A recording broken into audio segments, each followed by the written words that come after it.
যদি তোমাকে প্রশ্ন করি যে পৃথিবীর সবথেকে শক্তিশালী ব্যক্তিকে, এ পৃথিবীতে কারা সব থেকে বেশি ক্ষমতার অধিকারী, কাদের ক্ষমতা সব থেকে বেশি, যদি তোমাকে প্রশ্ন করি তাহলে তোমার উত্তর কি হবে?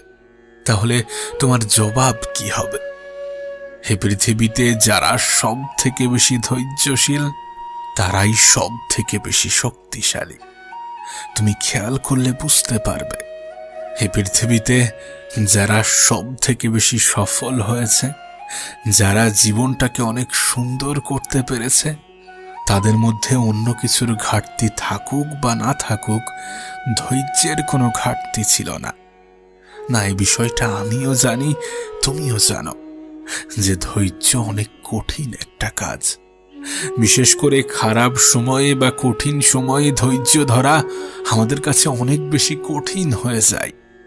কিন্তু তুমি তো এটা জানো যে যে জিনিস যত বেশি কষ্ট দেয় সেই জিনিস থেকে তত বেশি ফায়দা পাওয়া যায়, তত বেশি উপকার হয়। ধৈর্যটা এত কঠিন বলেই এর ফায়দাটা এত বেশি। সত্যি বলতে সমস্ত কিছু সময়ের সাথে পরিবর্তন হয়ে যায়। কিছু খারাপ সময়ের সমাপ্তিতে ভালো সময়ের উদয় হয়। কিন্তু যদি কোনো ব্যক্তি খারাপ সময়ে ধৈর্য না ধরতে পারে, তাহলে তার ভালো সময়টা কিভাবে আসবে? একটু তো ধৈর্য ধরো, নিজের খারাপ সময়ে একটু ধৈর্য ধরো। আমি জানি জীবনটা অতটাও সহজ নয় যতটা আমরা ভাবি, কিন্তু অতটাও তো কঠিন নয় যতটা আমরা ভাবছি। কোনো ব্যক্তির শারীরিক ক্ষমতা যাই হোক না কেন, তার মানসিক ক্ষমতা যেন অনেক বেশি হয়। কোনো ব্যক্তি যদি শারীরিকভাবে দুর্বল হয় সেটাও গ্রহণযোগ্য, কিন্তু সে যেন মানসিকভাবে দুর্বল না হয়। একজন মানুষ জীবনে তখনই হেরে যায় যখন সে নিজের উপরে সন্দেহ করে, যখন সে নিজের যোগ্যতা, নিজের ক্ষমতার উপরে সন্দেহ করে। আর কোনো মানুষ তখনই নিজের ক্ষমতার উপরে সন্দেহ করে যখন সে মানসিকভাবে দুর্বল হয়ে পড়ে।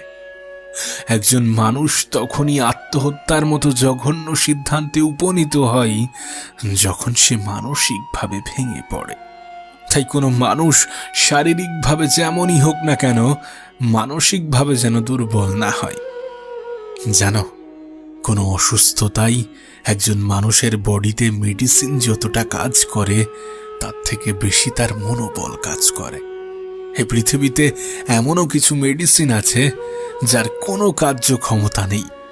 কিছু ঔষধ এমনও আছে যেটা বডিতে গিয়ে কোনো কাজ করে না, কিন্তু সেটাও মানুষের সুস্থতার কারণ হয়, সেটাও একজন মানুষকে সারিয়ে তোলে। এর কারণ কি জানো?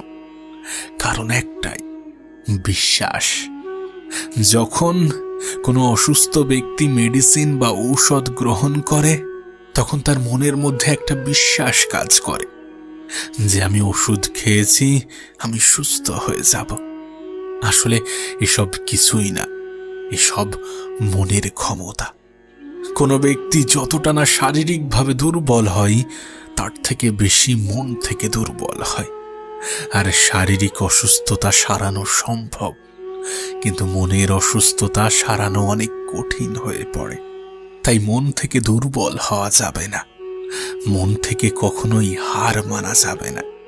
জানি পরিস্থিতিটা খারাপ, জানি কোনো কিছুই ঠিকভাবে চলছে না, জানি পরিকল্পনা মতো কোনো কিছুই হচ্ছে না, কিন্তু তারপরেও এটাকে অ্যাকসেপ্ট করতে হবে যে সময় আসবে, সেদিন দূরে নয় যেদিনটা আমার হবে।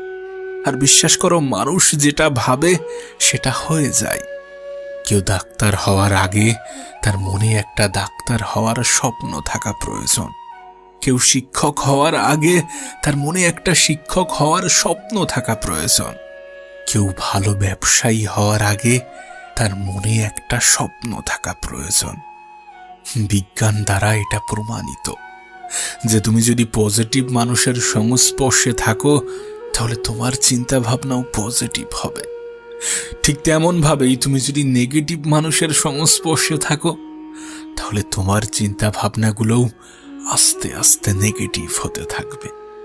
বিজ্ঞান বলে 10 জন সফল ব্যক্তির ভিড়ে যদি একজন বিফল ব্যক্তিও থাকে, তাহলে স্বল্প সময়ের মধ্যে তার মনের মধ্যেও একটা সফলতার বীজ বপন হবে, তার মনের মধ্যেও একটা সফলতার চিন্তা ভাবনা তৈরি হবে, আর এই চিন্তা ভাবনাই তাকে সফল বানাবে।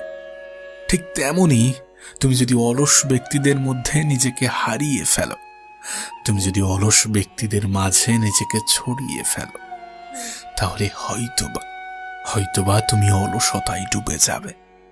তার কারণ তোমার মস্তিষ্কে, তোমার ব্রেনে এমন কিছুরই এফেক্ট পড়বে, এমন কিছু চিন্তা ভাবনা জন্ম নেবে। আচ্ছা, তোমার কি মনে হয় এই কথাগুলো তোমাকে আমি কেন বলছি? এই কথাগুলো বলার পিছনে যুক্তি কি থাকতে পারে?